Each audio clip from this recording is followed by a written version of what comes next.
Good evening money persons, welcome to daily money show number 950. ఈరోజు daily money షోలో మార్కెట్లో ఉన్న ఇంపార్టెంట్ అప్డేట్స్ అన్ని వన్ బై వన్ క్విక్గా డిస్కస్ చేసేద్దాం.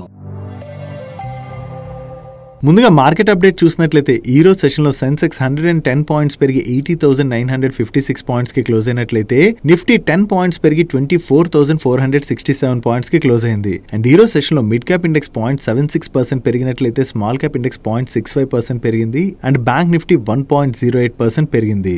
నెక్స్ట్ నిన్న లోక్సభలోని బ్యాంకింగ్ లా అమెండ్మెంట్స్ అంటే కొన్ని చేంజెస్ ఏవైతే తీసుకొచ్చారో ఆ బిల్ అయితే పాస్ అయింది. సో దీనిలోని మనం తెలుసుకోవాల్సినటువంటి ఇంపార్టెంట్ థింగ్ ఏంటంటే ఇప్పటి వరకు మనకి బ్యాంక్ అకౌంట్స్ ఉంటాయి కదా, ఈ బ్యాంక్ అకౌంట్స్ లోని మనం ఒక్కళ్ళనే నామినీగా పెట్టగలిసే వాళ్ళం. దీనివల్ల ఏమయ్యేదంటే ఆ బ్యాంక్ అకౌంట్ హోల్డర్ ఎవరైతే ఉంటారో అతను చనిపోయారు అనుకోండి, ఒక్కళ్ళనే నామినీగా మెన్షన్ చేయడం వలన ఆ బ్యాంక్ అకౌంట్ ఆర్ ఎఫ్డి లో ఉన్నటువంటి అమౌంట్ అంతా అది ఒకరికే చెందేది. బట్ ఒకవేళ మీకు ఒక్కరికే కాదు, మన ఫ్యామిలీలో ఉన్నటువంటి ఇద్దరికి లేదా ముగ్గురికి ఆరు నలుగురికి ఆ అమౌంట్ ఈక్వల్ గా డిస్ట్రిబ్యూట్ అవ్వాలి అని చెప్పి మనం అనుకున్నా కూడా అక్కడ అంతమంది నామినీస్ ని మనం పెట్టుకునేటువంటి ఫెసిలిటీ ఇప్పటి వరకు లేదు. బట్ ఈ న్యూ అమెండ్మెంట్స్ ఏవైతే తీసుకొచ్చారో ఈ న్యూ అమెండ్మెంట్స్ కనుక త్వరలోనే పాస్ అయినట్లయితే మన బ్యాంక్ అకౌంట్స్ ఆర్ ఎఫ్డీస్ లోని అప్ టు 4 నామినీస్ వరకు మనం పెట్టుకోవచ్చు.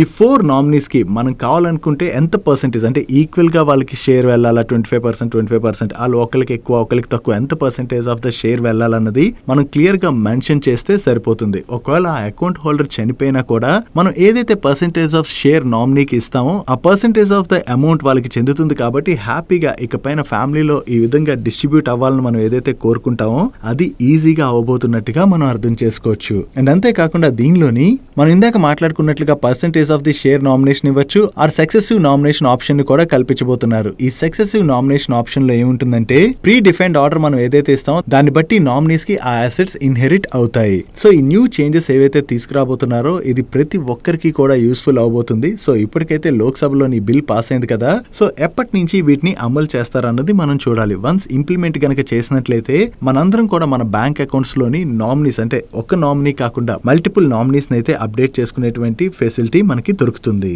నెక్స్ట్ ఈ రోజు సెషన్ లో మీరు చూసినట్లయితే మామా ఎర్త్ స్టాక్ ఒక టైంలో 10% పెరిగి అప్పర్ సర్క్యూట్ లో లాక్ అయిపోయింది. దాని తర్వాత కొంచెం కరెక్ట్ అయినా కూడా ఈ రోజు సెషన్ లో ఈ స్టాక్ 6% పైనే పెరిగింది. ఈ స్టాక్ లో ఇంత పాజిటివ్ మూమెంటం కనపడడానికి రీజన్ ఈ మామా ఎర్త్ యొక్క CEO అయినటువంటి వరుణ్ అలగ్ గారు ఈ కంపెనీలోని మల్టిపుల్ ట్రెంచెస్ లో నియర్లీ 1.8 lakh షేర్స్ ని ఈ నవంబర్ మంత్ లో కొన్నట్లుగా ఎన్ఎస్సి లో షేర్ హోల్డింగ్ ప్యాటర్న్ లో అప్డేట్ అవుతుంది కదా, దానిలో అప్డేట్ అవడం జరిగింది. యాక్చువల్లీ మీరు చూసినట్లయితే లాస్ట్ 1 month లో ఈ మామా ఎర్త్ స్టాక్ 28% పైనే కరెక్ట్ అయింది. అండ్ లాస్ట్ 6 months లో మనం అబ్జర్వ్ చేసినట్లయితే ఈ స్టాక్ ఒక టైంలో నియర్లీ 60% కరెక్ట్ అయ్యి దాని తర్వాత కొంత రికవర్ అయింది. సో ఇంత కరెక్ట్ అయిన తర్వాత కూడా ప్రమోటింగ్ గ్రూప్ మెంబర్ ఈ కంపెనీలోని షేర్స్ ని అక్వైర్ చేశారంటే అది ప్రమోటర్ కి కంపెనీ యొక్క బిజినెస్ పైన ఉన్నటువంటి కాన్ఫిడెన్స్ గా మార్కెట్ భావిస్తుంది కదా, దాంతోనే ఈ రోజు సెషన్ లో స్టాక్ లో అయితే మనం పాజిటివ్ మూమెంటం చూసాం. బట్ ఈ స్టాక్ రిలేటెడ్ గా మనం ఒకటి గుర్తు పెట్టుకోవాల్సింది ఏంటంటే రీసెంట్ గా స్టాక్ లో చాలా ప్రెషర్ కనపడుతుంది కదా, దాని గురించి మనం ప్రీవియస్ గా కూడా మాట్లాడుకున్నాం. దానికి రీజన్ ఏంటంటే ఈ మామా ఎర్త్ వాళ్ళు ఐపీఓకి వచ్చే ముందు వీళ్ళ నెంబర్స్ బాగా కనపడాలని చెప్పి వీళ్ళ డిస్ట్రిబ్యూటర్స్ కి అయితే వీళ్ళు చాలా ఎక్కువగా స్టాక్ ని ఇచ్చారని, కాకపోతే ఆ స్టాక్ సేల్ అవ్వకుండా డిస్ట్రిబ్యూటర్స్ దగ్గర మిగిలిపోవడంతో ఆ స్టాక్ ని వెనక్కి తీసుకోవాలని చెప్పి డిస్ట్రిబ్యూటర్ అసోసియేషన్ అయితే మామా ఎర్త్ వాళ్ళని కంటిన్యూస్ గా అడగడం జరిగింది. అండ్ దీని రిలేటెడ్ గా డిస్ట్రిబ్యూషన్ అసోసియేషన్ ఈవెన్ కన్సర్న్స్ కూడా రైజ్ చేయడం జరిగింది. అంటే ఈ స్టాక్ ఇంతలా డిస్ట్రిబ్యూటర్స్ దగ్గర మిగిలిపోయింది అనుకోండి, దానివల్ల డిస్ట్రిబ్యూటర్ నష్టపోతారు కదా. అండ్ అంతేకాకుండా వాళ్ళకి కొంత అమౌంట్ కూడా మామా ఎర్త్ వాళ్ళు సెటిల్ చేయాల్సి ఉన్నది అనేది కూడా మీడియా ప్లాట్ఫామ్స్ రిపోర్ట్ చేశాయి. సో ఇలా స్టాక్ ని ఇంతలా డిస్ట్రిబ్యూటర్స్ దగ్గర వీళ్ళు పెట్టేసిన తర్వాత ఆ స్టాక్ సేల్ అవ్వకుండా ఉండిపోవడంతో దాన్ని మామా ఎర్త్ వాళ్ళే వెనక్కి తీసుకుంటున్నారంటే దాని వలన కంపెనీ యొక్క ఫైనాన్షియల్స్ పైన చాలా ఇంపాక్ట్ మనం చూసే అవకాశం ఉంటుంది కదా, దాంతోనే మనం కంటిన్యూస్ గా స్టాక్ లో ప్రెషర్ చూసాం. నో ఇప్పుడు ప్రమోటర్ కొంత చాలా small part of the stake ని అక్వైర్ చేశారు. నో ప్రమోటర్ బిజినెస్ మీద కాన్ఫిడెన్స్ తో అక్వైర్ చేసినా కూడా వీళ్ళ ముందు ఉన్నటువంటి ఈ ఛాలెంజ్ అంటే అంత స్టాక్ ని వీళ్ళు వెనక్కి తీసుకున్నారు కదా, అది తీసుకోవడం వల్ల నెక్స్ట్ క్వార్టర్ నెంబర్స్ లో కూడా దాని వల్ల వీళ్ళపైన ఇంపాక్ట్ పడుతుందా లేదా అన్నది మనం చూడాలి. దీంతో పాటు ఫ్యూచర్ లో వీళ్ళ బిజినెస్ ని ఎలా గ్రో చేస్తారు అన్నది కూడా మనం చూడాలి. జస్ట్ ప్రమోటర్ అక్వైర్ చేశారు కొంత పార్ట్ అని చెప్పి కంగారు పడిపోయి ఇప్పుడే మన ఇన్వెస్ట్మెంట్ డిసిషన్ తీసుకునే కన్నా నెక్స్ట్ క్వార్టర్స్ లో వీళ్ళ రిజల్ట్స్ ఎలా వస్తాయి అన్నది చూసి దాన్ని బట్టి మన డిసిషన్ తీసుకోవడం అన్నది బెటర్. నెక్స్ట్ బజాజ్ ఆటో వాళ్ళ రిలేటెడ్ గా ఒక నెగటివ్ అప్డేట్ ఉన్నది. ఈ బజాజ్ ఆటో వాళ్ళు రీసెంట్ గా వీళ్ళ ఫ్రీడమ్ 125 సిఎన్జి బైక్ ని లాంచ్ చేశారు కదా. యాక్చువల్లీ ఈ సిఎన్జి బైక్ ని వీళ్ళు లాంచ్ చేయకముందు ఈ బైక్ కి చాలా మంచి రెస్పాన్స్ రావచ్చు అని చెప్పి మార్కెట్ ఎక్స్పెక్ట్ చేసింది. ఈవెన్ బజాజ్ ఆటో వాళ్ళు కూడా ఈ ఎక్స్పెక్టేషన్స్ తోనే స్ట్రాంగ్ గా సిఎన్జి బైక్ ప్రొడక్షన్ కూడా చేయడం జరిగింది. బట్ ఈ సిఎన్జి బైక్ ని వీళ్ళు లాంచ్ చేసిన తర్వాత మార్కెట్ లో వీళ్ళకి మరీ అంత స్ట్రాంగ్ రెస్పాన్స్ అయితే కనపడలేదు. ఈ రెస్పాన్స్ లేకపోవడంతో వీళ్ళ దగ్గర ఈ సిఎన్జి బైక్స్ యొక్క ఇన్వెంటరీ చాలా ఎక్కువగా ఉండిపోయిందని, ఈ ఇన్వెంటరీని వీళ్ళు క్లియర్ చేసుకోవడానికి అని చెప్పి ఈ మోడల్ లోని ఎంట్రీ వేరియంట్ ఏదైతే ఉన్నదో దానిపైన 5,000 rupees and mid level variant పైన వీళ్ళు 10,000 రూపీస్ వరకు ప్రైస్ కట్ తీసుకున్నట్లుగా ఈ రోజు వేరియస్ మీడియా ప్లాట్ఫామ్స్ రిపోర్ట్ చేయడం జరిగింది. సో వీళ్ళ బైక్ కి మార్కెట్ లో మరీ అంత రెస్పాన్స్ రాకుండా ఇన్వెంటరీ ఉండిపోయిందంటే దాని వలన కంపెనీకి అది కొంతవరకు నెగిటివ్ కదా. ఈ ఇన్వెంటరీని క్లియర్ చేసుకోవడానికి వీళ్ళు ప్రైస్ కూడా తగ్గిస్తున్నారని చెప్పి ఈ అప్డేట్ సర్క్యులేట్ అవడంతోనే ఈ రోజు సెషన్ లో బజాజ్ ఆటో స్టాక్ లో మనకి ప్రెషర్ కనపడింది. అండ్ ఈ డిమాండ్ తగ్గుతుండడంతో యూబీఎస్ వాళ్ళు కూడా బజాజ్ ఆటోకి సెల్ రేటింగ్ ఇవ్వడం జరిగింది. సో ఈ రెండు నెగిటివ్ అప్డేట్స్ తోనే స్టాక్ లో అయితే మనం ప్రెషర్ చూసాం. డైలీ మార్కెట్ లో వచ్చేటువంటి ఇటువంటి ఇంపార్టెంట్ అప్డేట్స్ ని మీతో డీటెయిల్ గా షేర్ చేయడానికి మన మనీ పర్స్ టీమ్ ఏవైతే ఎఫర్ట్స్ పెడుతుందో ఆ ఎఫర్ట్స్ గనక మీకు హెల్ప్ఫుల్ అవుతున్నట్లయితే ఈ వీడియోని మర్చిపోకుండా లైక్ చేయడానికి ప్రయత్నించండి. నెక్స్ట్ సిమెంట్ సెక్టర్ లోని అదానీ గ్రూప్ అండ్ అలాగే ఆదిత్య బిర్లా గ్రూప్ మధ్యన చాలా టఫ్ కాంపిటీషన్ నడుస్తుంది కదా. యాక్చువల్లీ ఈ సెక్టర్ లోని లీడింగ్ ప్లేయర్ గా మారేందుకు గాను అదానీ గ్రూప్ వాళ్ళు వేరియస్ ఎక్విజిషన్స్ చేసుకుంటూ వెళ్తున్నారు. అండ్ అల్ట్రాటెక్ సిమెంట్ వాళ్ళు కూడా అదానీ గ్రూప్ కి స్ట్రాంగ్ గా కాంపిటీషన్ ఇచ్చేందుకు గాను వాళ్ళ కెపాసిటీస్ అయితే ఎక్స్పాండ్ చేసుకుంటూ వెళ్ళడం జరుగుతుంది. ఈ ఎక్స్పాన్షన్ ప్లాన్ లో భాగంగానే అదానీ గ్రూప్ వాళ్ళు త్వరలోనే స్టార్ సిమెంట్ ని అక్వైర్ చేయడానికి ఉన్నటువంటి ఆప్షన్స్ ని ఇవాల్యుయేట్ చేస్తున్నట్లుగా ఈ రోజు మనీ కంట్రోల్ వాళ్ళు వాళ్ళ సోర్సెస్ ద్వారా తెలిసిన ఇన్ఫర్మేషన్ ని షేర్ చేయడం జరిగింది. ఈ స్టార్ సిమెంట్ దగ్గర ప్రెసెంట్ 7.7 MTPA ఇన్స్టాల్డ్ కెపాసిటీ ఉన్నది. అండ్ అలాగే వీళ్ళకి నార్త్ ఈస్ట్ లోని హైయెస్ట్ మార్కెట్ షేర్ కూడా ఉన్నది.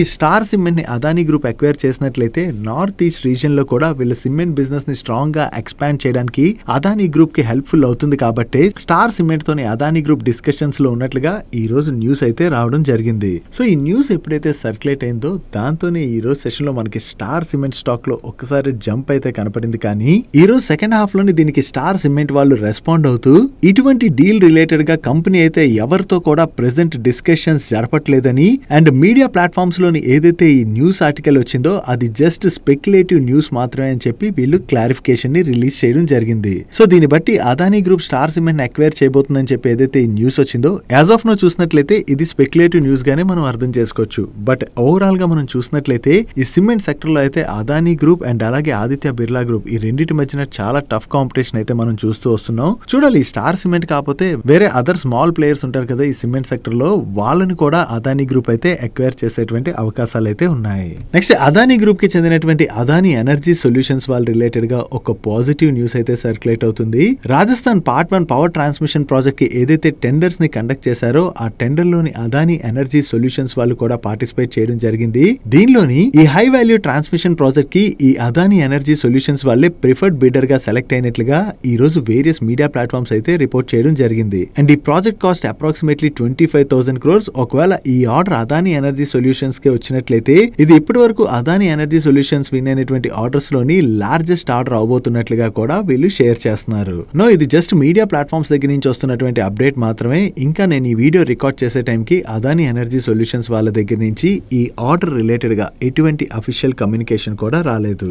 కాకపోతే వీళ్ళు ఆర్డర్ విన్నారన్న అప్డేట్ సర్క్యులేట్ అవుతుండడంతోనే ఈ రోజు సెషన్ లో Adani energy solution stock positive గా రియాక్ట్ అయింది. నెక్స్ట్ సుజ్లాన్ వాళ్ళ రిలేటెడ్ గా ఒక పాజిటివ్ అప్డేట్ ఉన్నది. ఈ సుజ్లాన్ వాళ్ళకి జిందాల్ రెన్యూబుల్స్ నుంచి ప్రీవియస్ గానే 400 మెగావాట్ ఆర్డర్ అయితే విన్ అయ్యారు. ఇప్పుడు ఎడిషనల్ గా కర్ణాటక కొంపాల్ రీజియన్ కి మరొక 302.4 మెగావాట్ విండ్ పవర్ ప్రాజెక్ట్ ని జిందాల్ రెన్యూబుల్స్ వాళ్ళ దగ్గర నుంచి వీళ్ళు విన్ అయినట్టుగా, అంటే టోటల్ గా ఇప్పటి వరకు జిందాల్ రెన్యూబుల్స్ నుంచి వీళ్ళు 702.4 మెగావాట్ ఆర్డర్ ని విన్ అయ్యారని, ఇది సుజ్లాన్ వాళ్ళు సింగిల్ కస్టమర్ నుంచి విన్ అయినటువంటి లార్జెస్ట్ ఎవర్ కమర్షియల్ ఆర్డర్ గా వీళ్ళు షేర్ చేస్తున్నారు. సో జిందాల్ రెన్యూబుల్స్ తోని సుజ్లాన్ వాళ్ళు ఈ పార్ట్నర్షిప్ ని ఎక్స్టెండ్ చేస్తున్నారని చెప్పి అప్డేట్ తోనే ఈ రోజు సెషన్ లోని సుజ్లాన్ స్టాక్ లో మనకి పాజిటివ్ మూమెంటం కనపడింది. నెక్స్ట్ గ్రాన్యువల్స్ ఇండియా వాళ్ళ హైదరాబాద్ గాగ్లాపూర్ మ్యానుఫ్యాక్చరింగ్ ఫెసిలిటీకి యుఎస్ ఎఫ్డిఏ వాళ్ళు ఓఏఐ స్టేటస్ అంటే అఫీషియల్ యాక్షన్ ఇండికేటెడ్ స్టేటస్ ని ఇష్యూ చేసినట్టుగా నిన్న మనం డిస్కస్ చేసుకున్నాం కదా. ఈ ఓఏఐ స్టేటస్ ఇష్యూ చేయడంతో నిన్న సెషన్ లో గ్రాన్యువల్స్ ఇండియా స్టాక్ లో అయితే చాలా ప్రెషర్ కనపడింది. ఎందుకంటే యుఎస్ ఎఫ్డిఏ వాళ్ళు ఏవైతే మ్యానుఫ్యాక్చరింగ్ ప్లాంట్స్ కి ఈ ఓఏఐ స్టేటస్ ని ఇష్యూ చేస్తారో ఆ మ్యానుఫ్యాక్చరింగ్ ప్లాంట్స్ లోని ఏవైతే వీళ్ళు రెక్టిఫికేషన్స్ తీసుకోవాలో ఆ మెజర్స్ కనుక తీసుకోలేదనుకో అనుకోండి, ఫ్యూచర్ లో వీళ్ళకి వార్నింగ్ లెటర్స్ రావచ్చు. ఈ వార్నింగ్ లెటర్ రావడం వలన ఈ మ్యానుఫ్యాక్చరింగ్ ప్లాంట్ కి యుఎస్ కి వీళ్ళ ప్రొడక్ట్స్ ని ఎక్స్పోర్ట్ చేయలేరు కాబట్టి అది గ్రాన్యువల్స్ కి నెగిటివ్ కానుంది. ఈ స్టాక్ లో నిన్న సెషన్ లో ఇంత ప్రెషర్ కనపడడంతో దీనికి గ్రాన్యువల్స్ వాళ్ళ దగ్గర నుంచి ఒక క్లారిఫికేషన్ వచ్చింది.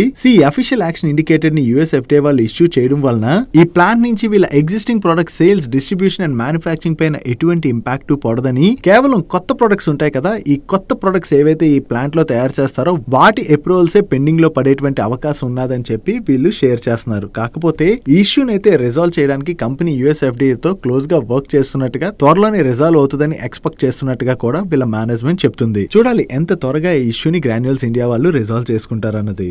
నెక్స్ట్ పీబీ ఫిన్టెక్, అదే పాలసీ బజార్ వాళ్ళు హెల్త్ కేర్ సర్వీసెస్ బిజినెస్ లో కూడా ఎంటర్ అవబోతున్నట్టుగా రీసెంట్ గానే అనౌన్స్ చేయడం జరిగింది కదా. ఈ హెల్త్ కేర్ బిజినెస్ లోకి ఎంటర్ అయ్యేందుకు గాను వీళ్ళు ఒక సబ్సిడరీ కంపెనీని ఇన్కార్పొరేట్ చేయబోతున్నట్టుగా. ఈ సబ్సిడరీ కంపెనీకి వీళ్ళు PB health care private limited or PB health care services private limited, ఈ రెండు పేర్లు ఏదోటి ఆర్ఎల్స్ మినిస్ట్రీ ఆఫ్ కార్పొరేట్ అఫైర్స్ వాళ్ళు అప్రూవ్ చేసేటువంటి నేమ్ ఏదైనా సరే పెట్టేటువంటి అవకాశం ఉన్నట్టుగా వీళ్ళు షేర్ చేయడం జరిగింది. అసలు ఇన్సూరెన్స్ సెగ్మెంట్ పైన కంప్లీట్ గా ఫోకస్ చేసేటువంటి పీబీ ఫిన్టెక్ వాళ్ళు ఈ హెల్త్ కేర్ సర్వీసెస్ బిజినెస్ లోకి ఎంటర్ అవుతున్నాం అని చెప్పి ప్రీవియస్ గా అనౌన్స్ చేసినప్పుడే వేరియస్ ఇన్వెస్టర్స్ దగ్గర నుంచి కన్సర్న్స్ మొదలయ్యాయి. ఎందుకంటే హెల్త్ కేర్ సర్వీసెస్ బిజినెస్ లోని ఎంటర్ అవ్వాలంటే మెయిన్లీ అక్కడ క్యాపిటల్ చాలా అవసరం ఉంటుంది. దట్టు అది వీళ్ళకి సంబంధం లేనటువంటి లైన్ ఆఫ్ బిజినెస్. ఆ టైంలో కన్సర్న్స్ రైజ్ అవడంతో వీళ్ళ మేనేజ్మెంట్ కాన్ కాల్ లో మాట్లాడుతూ ఈ హెల్త్ కేర్ బిజినెస్ లోకి వీళ్ళు ఎంటర్ అయిన తర్వాత అక్కడ ఫ్రెష్ ఇన్వెస్ట్మెంట్స్ ఏవైతే ఉంటాయో అవన్నీ కూడా ప్రైవేట్ ఈక్విటీ ఇన్వెస్టర్స్ దగ్గర నుంచి రైజ్ చేస్తామని, అండ్ ఆ బిజినెస్ ని గ్రో చేయడం ద్వారా ఈ హెల్త్ కేర్ సర్వీసెస్ ఇండస్ట్రీలోని ఇన్సూరెన్స్ కి కూడా లింకప్ ఉన్నది కదా, హెల్త్ ఇన్సూరెన్స్ కి. ఈ హెల్త్ ఇన్సూరెన్స్ రిలేటెడ్ గా కన్సర్న్స్ ఏవైతే ఉన్నాయో వాటన్నిటిని కూడా వీళ్ళు సార్ట్ అవుట్ చేయబోతున్నట్టుగా ఆ టైంలో వీళ్ళ మేనేజ్మెంట్ అయితే షేర్ చేయడం జరిగింది. దీనిలో భాగంగానే వీళ్ళు ఇప్పుడు ఈ కొత్త సబ్సిడరీ కంపెనీని అయితే ఇన్కార్పొరేట్ చేస్తున్నారు. చూడాలి అసలు ఈ హెల్త్ కేర్ బిజినెస్ లోకి వీళ్ళు ఎంటర్ అవుతాం అంటున్నారు కదా, దాన్ని ఎలా ముందుకు తీసుకెళ్తారు అన్నది. ఎందుకంటే ఈ హెల్త్ కేర్ సర్వీసెస్ బిజినెస్ ని స్టార్ట్ చేయాలంటే చాలా స్ట్రాంగ్ గా ఇన్వెస్ట్మెంట్స్ అవసరం పడతాయి. వీళ్ళు ఇన్వెస్టర్స్ దగ్గర నుంచి ఫండ్స్ అవి ఎలా రైజ్ చేస్తారు అండ్ ఆ బిజినెస్ ని ఎలా గ్రో చేస్తారు అన్నది మనం చూడవలసి ఉన్నది. అండ్ వీళ్ళు హెల్త్ కేర్ సర్వీసెస్ బిజినెస్ లోకి ఎంటర్ అవడం పైన మీరేమనుకుంటున్నారు? అంటే మీ ఒపీనియన్ ఏంటి? దీనివల్ల వీళ్ళు లాభపడతారా లేదా దీనివల్ల పీబీ ఫిన్టెక్ స్ట్రగుల్ అవుతుందా అని చెప్పి మీరేమనుకుంటున్నారన్న మీ ఒపీనియన్ ని కింద కామెంట్ సెక్షన్ లో షేర్ చేయడానికి ప్రయత్నించండి. నెక్స్ట్ ఈ రోజు మార్నింగ్ అరబిందో ఫార్మా వాళ్ళ రిలేటెడ్ గా మార్కెట్ లో కొంత కన్ఫ్యూజన్ క్రియేట్ అయింది. Andhra Pradesh CID department Aurobindo pharma వాళ్ళ పైన కేసు ఫైల్ చేసినట్లుగా వేరియస్ మీడియా ప్లాట్ఫామ్స్ అయితే రిపోర్ట్ చేయడం జరిగింది. దానికి అరబిందో ఫార్మా వాళ్ళు క్లారిఫికేషన్ ని రిలీజ్ చేస్తూ Kakinada seaports limited and Kakinada SEZ limited లోని ఆరో infra private limited ownership related గా కంప్లైంట్ రిజిస్టర్ అయినట్టుగా మీడియా ప్లాట్ఫామ్స్ రిపోర్ట్ చేస్తున్నాయి కదా. దాంట్లో అరబిందో ఫార్మాను కూడా వీళ్ళు మిక్స్ చేశారు. అంటే అరబిందో ఫార్మాకి చెందినటువంటి కంపెనీ ఇది అన్నట్టుగా వీళ్ళు లింక్ చేశారు. కానీ అరబిందో ఫార్మాకి గానీ వాళ్ళ సబ్సిడరీ కంపెనీస్ కి గానీ వీటితో ఎటువంటి కనెక్షన్స్ కూడా లేవని చెప్పి వీళ్ళు క్లారిఫికేషన్ ని రిలీజ్ చేయడం జరిగింది. వీళ్ళు క్లారిఫికేషన్ ఇచ్చేసరికి మార్నింగ్ మీడియాలోని ఈ కేసు రిలేటెడ్ గా కొంత కన్ఫ్యూజన్ క్రియేట్ అయింది కదా, ఆ కన్ఫ్యూజన్ అయితే తొలగిపోయినట్టుగా మనం అర్థం చేసుకోవచ్చు. నెక్స్ట్ రిలయన్స్ పవర్ వాళ్ళ రిలేటెడ్ గా చాలా ఇంపార్టెంట్ అప్డేట్ ఉన్నది. ఒకవేళ ఎవరికైనా ప్రీవియస్ గా జరిగిన ఇష్యూ ఐడియా లేదనుకోండి, కంప్లీట్ గా షేర్ చేస్తాను, మిస్ అవ్వకుండా వినండి. రిలయన్స్ పవర్ వాళ్ళు solar energy corporation of India వాళ్ళు ఫ్లోట్ చేసేటువంటి ఫ్యూచర్ టెండర్స్ లో పార్టిసిపేట్ చేయకూడదని చెప్పి ఈ రిలయన్స్ పవర్ మీద అండ్ వీళ్ళ సబ్సిడరీ కంపెనీ పైన ఎస్సీసీఏ వాళ్ళు 3 years పాటు బ్యాన్ విధించడం జరిగింది. ఈ బ్యాన్ విధించడానికి రీజన్ ఏంటంటే ఈ రెండు కంపెనీస్ కూడా ప్రీవియస్ గా ఎస్సీసీఏ వాళ్ళు ఫ్లోట్ చేసిన టెండర్స్ లో పార్టిసిపేట్ చేసి బ్యాంక్ గ్యారంటీ సబ్మిట్ చేయాలి కదా. వీళ్ళు సబ్మిట్ చేసినటువంటి bank guarantees fake bank guarantees అని, వీళ్ళు మోసం చేశారు కాబట్టి వీళ్ళని ఫ్యూచర్ లో టెండర్స్ లో పార్టిసిపేట్ చేయకుండా బ్యాన్ చేస్తున్నట్టుగా ఎస్సీసీఏ వాళ్ళు అనౌన్స్ చేశారు. దానికి రిలయన్స్ పవర్ వాళ్ళు కూడా ఆ టైంలో రెస్పాండ్ అవుతూ వీళ్ళు ఏవైతే ఫేక్ బ్యాంక్ గ్యారంటీస్ అని చెప్పి క్లెయిమ్ చేస్తున్నారో అవి ఈ కంపెనీ సబ్మిట్ చేసినవి కాదు, థర్డ్ పార్టీ సబ్మిట్ చేసినటువంటి బ్యాంక్ గ్యారంటీస్ అని. అండ్ ఇది తెలియగానే ఆల్రెడీ మేము కేసు కూడా ఫైల్ చేసాం అండ్ కోర్టులోని ఈ ఇష్యూ కూడా నడుస్తుంది. ఇలా ఇష్యూ నడుస్తున్నటువంటి టైంలో మా పైన ఎస్సీసీఏ ఈ విధంగా బ్యాన్ విధించడం కరెక్ట్ కాదు, దీనికి అగైనిస్ట్ గా మేము లీగల్ గా ప్రొసీడ్ అవుతామని కూడా వీళ్ళు ఆ టైంలో అప్డేట్ చేశారు. అండ్ ఆల్రెడీ కోర్టు కూడా ఈ కేసుని విన్న తర్వాత వీళ్ళ పైన ఈ విధంగా ఎస్సీసీఏ బ్యాన్ విధించడం కరెక్ట్ కాదని చెప్పి రీసెంట్ గానే స్టే విధించడం జరిగింది. ఎస్సీసీఏ వీళ్ళపైన ఫ్యూచర్ టెండర్ లో పార్టిసిపేట్ చేయకుండా బ్యాన్ వేయడం వల్ల రిలయన్స్ పవర్ కి వచ్చేటువంటి ఇంపాక్ట్ ఏంటంటే వీళ్ళ టెండర్స్ లో పార్టిసిపేట్ చేయకపోతే వీళ్ళకి కొత్త ఆర్డర్స్ ఎక్కడి నుంచి వస్తాయి, ఆర్డర్స్ రావు కదా. దానివల్ల వీళ్ళ మీద ఇంపాక్ట్ ఉంటుంది కాబట్టి ఆ టైంలో స్టాక్ లో మనం ప్రెషర్ చూసాం. బట్ ఎప్పుడైతే కోర్టు ఈ ఇష్యూ పైన స్టే విధించిందో అది వీళ్ళ రిలేటెడ్ గా పాజిటివ్ కాబట్టి రిలయన్స్ పవర్ స్టాక్ లో అగైన్ పాజిటివ్ మూమెంటం అన్నది స్టార్ట్ అయింది. వీళ్ళ రిలేటెడ్ గా వచ్చిన మరొక పాజిటివ్ అప్డేట్ ఏంటంటే ప్రీవియస్ గా వీళ్ళపైన SCCI విధించినటువంటి 3 years బ్యాన్ ని కంప్లీట్ గా లిఫ్ట్ చేస్తున్నట్టుగా అఫీషియల్ గా solar energy corporation of India వాళ్ళే ఇప్పుడు అనౌన్స్ చేశారు. సో ఈ బ్యాన్ లిఫ్ట్ చేసేసారు కాబట్టి ఫ్యూచర్ లో SCCI ఫ్లోట్ చేసేటువంటి టెండర్స్ లో రిలయన్స్ పవర్ పార్టిసిపేట్ చేసి ఆర్డర్స్ కూడా విన్ అయ్యేటువంటి అవకాశం ఉన్నది. సో ఇది రిలయన్స్ పవర్ రిలేటెడ్ గా పాజిటివ్ కాబట్టి ఈ రోజు సెషన్ లో రిలయన్స్ పవర్ స్టాక్ లో మనకి పాజిటివ్ మూమెంటం కనపడింది. నెక్స్ట్ రైల్వే PSU కంపెనీ అయినటువంటి RVNL వాళ్ళ రిలేటెడ్ గా ఒక పాజిటివ్ అప్డేట్ ఉన్నది. ఈ RVNL వాళ్ళు ఈస్ట్ సెంట్రల్ రైల్వే వాళ్ళు ఫ్లోట్ చేసినటువంటి టెండర్ లో పార్టిసిపేట్ చేసి ఆల్రెడీ L1 బిడ్డర్ గా సెలెక్ట్ అయ్యారు. అండ్ దీనిలో భాగంగా ఇప్పుడు వీళ్ళు LOA రిసీవ్ చేసుకోవడం జరిగింది. సో ఈ ఆర్డర్ కి గాను వీళ్ళు ఈస్ట్ సెంట్రల్ రైల్వే వాళ్ళ కోసం electric traction system upgradation works తో పాటు sub station design and deploy కూడా చేయవలసి ఉన్నది. అండ్ ఈ order value approximately 186 crores and ఈ కాంట్రాక్ట్ ను వీళ్ళు 540 days లోని కంప్లీట్ చేయవలసి ఉన్నది. వీళ్ళకి కొత్తగా ఏదైతే ఈ కాంట్రాక్ట్ వచ్చిందో ఇది RVNL వాళ్ళ రిలేటెడ్ గా మనం పాజిటివ్ గా అర్థం చేసుకోవచ్చు. Next room air conditioners manufacture చేసేటువంటి ఈపాక్ డ్యూరబుల్స్ వాళ్ళ రిలేటెడ్ గా స్మాల్ నెగిటివ్ అప్డేట్ ఉన్నది. ఈ ఈపాక్ డ్యూరబుల్స్ వాళ్ళకి చెందినటువంటి రాజస్థాన్ భివాడి మ్యానుఫ్యాక్చరింగ్ ఫెసిలిటీలోని జైపూర్ SAIB అంటే స్పెషల్ ఇన్వెస్టిగేషన్ ఇంటెలిజెన్స్ బ్యూరో వాళ్ళు సెర్చ్ ఆపరేషన్స్ ని December 2nd రోజున కండక్ట్ చేసినట్టుగా వీళ్ళు అప్డేట్ చేస్తున్నారు. అండ్ ఈ సెర్చ్ ఆపరేషన్స్ లోని ఆఫీసర్స్ కి అయితే వీళ్ళు ఫుల్ గా కోఆపరేట్ చేశామని అండ్ ఈ సెర్చ్ ఆపరేషన్స్ కూడా ముగిసిపోయాయి. అండ్ వీటిలోని వీళ్ళకి చెందినటువంటి ఎటువంటి డాక్యుమెంట్స్ కానీ ప్రాపర్టీస్ ని కానీ ఈ SAIB వాళ్ళు సీజ్ చేయలేదని చెప్పి వీళ్ళు అప్డేట్ చేస్తున్నారు. ఇప్పటికైతే వీళ్ళు సీజ్ చేయలేదని అప్డేట్ చేస్తున్నారు కానీ అసలు ఈ సెర్చ్ ఆపరేషన్స్ ఎందుకు జరిగాయి అన్నది ఒక క్లారిటీ రావాల్సి ఉన్నది. సో వీళ్ళపైన ఎప్పుడైతే సెర్చ్ ఆపరేషన్స్ జరిగాయని చెప్పి అప్డేట్ వచ్చిందో దీంతోనే ఈ రోజు సెషన్ లో ఈపాక్ డ్యూరబుల్ స్టాక్ నెగిటివ్ గా రియాక్ట్ అయింది. Next aerospace, industrial, automotive and అలాగే రైల్వేస్ లాంటి వేరియస్ సెక్టర్స్ కి ఇంటిగ్రేటెడ్ ఎలక్ట్రానిక్ మ్యానుఫ్యాక్చరింగ్ సర్వీసెస్ అందించేటువంటి కెయిన్స్ టెక్నాలజీస్ వాళ్ళు ఆస్ట్రియాకి చెందినటువంటి సెన్సోనిక్ అనేటువంటి కంపెనీలో 54% స్టేక్ ని అక్వైర్ చేయబోతున్నట్టుగా ఈ జూలై మంత్ లోనే వీళ్ళు అనౌన్స్ చేశారు. యాక్చువల్లీ ఈ సెన్సోనిక్ అనేటువంటి కంపెనీ రైల్వే సెక్టర్ కి కావాల్సినటువంటి వేరియస్ టెక్నాలజీ సర్వీసెస్ అయితే ఆఫర్ చేస్తూ ఉంటుంది. నో ఈ ఎక్విజిషన్ కి గాను అన్ని కండిషన్స్ కూడా సక్సెస్ఫుల్లీ కంప్లీట్ అయ్యాయని దీంతో ఈ ఎక్విజిషన్ కూడా వీళ్ళు సక్సెస్ఫుల్ గా కంప్లీట్ చేసినట్టుగా షేర్ చేస్తున్నారు. సో ఈ కంపెనీలోని మెజారిటీ స్టేక్ ని అక్వైర్ చేయడం ద్వారా కెయిన్స్ టెక్నాలజీస్ వాళ్ళు అండ్ అలాగే ఈ సెన్సోనిక్ వాళ్ళు కలిపి ఇన్నోవేటివ్ టెక్నాలజీస్ సైడ్ వర్క్ చేయడం ద్వారా వీళ్ళ బిజినెస్ అయితే స్ట్రాంగ్ గా ఎక్స్పాండ్ చేయబోతున్నట్టుగా వీళ్ళ మేనేజ్మెంట్ షేర్ చేస్తుంది. నెక్స్ట్ నేను మన defence acquisition council navy and coastal సెక్యూరిటీని బూస్ట్ చేసేందుకు గాను 21,772 crores worth of acquisition proposals అయితే అప్రూవ్ చేయడం జరిగింది. దీనిలో మనం చూసినట్లయితే 31 new water jet fast attack crafts ని అక్వైర్ చేయడానికి అయితే అప్రూవ్ చేశారు. దీని ద్వారా లో intensity maritime operation, surveillance, search and అలాగే రెస్క్యూ ఆపరేషన్స్ చేయడానికి చాలా యూస్ఫుల్ అవుతాయని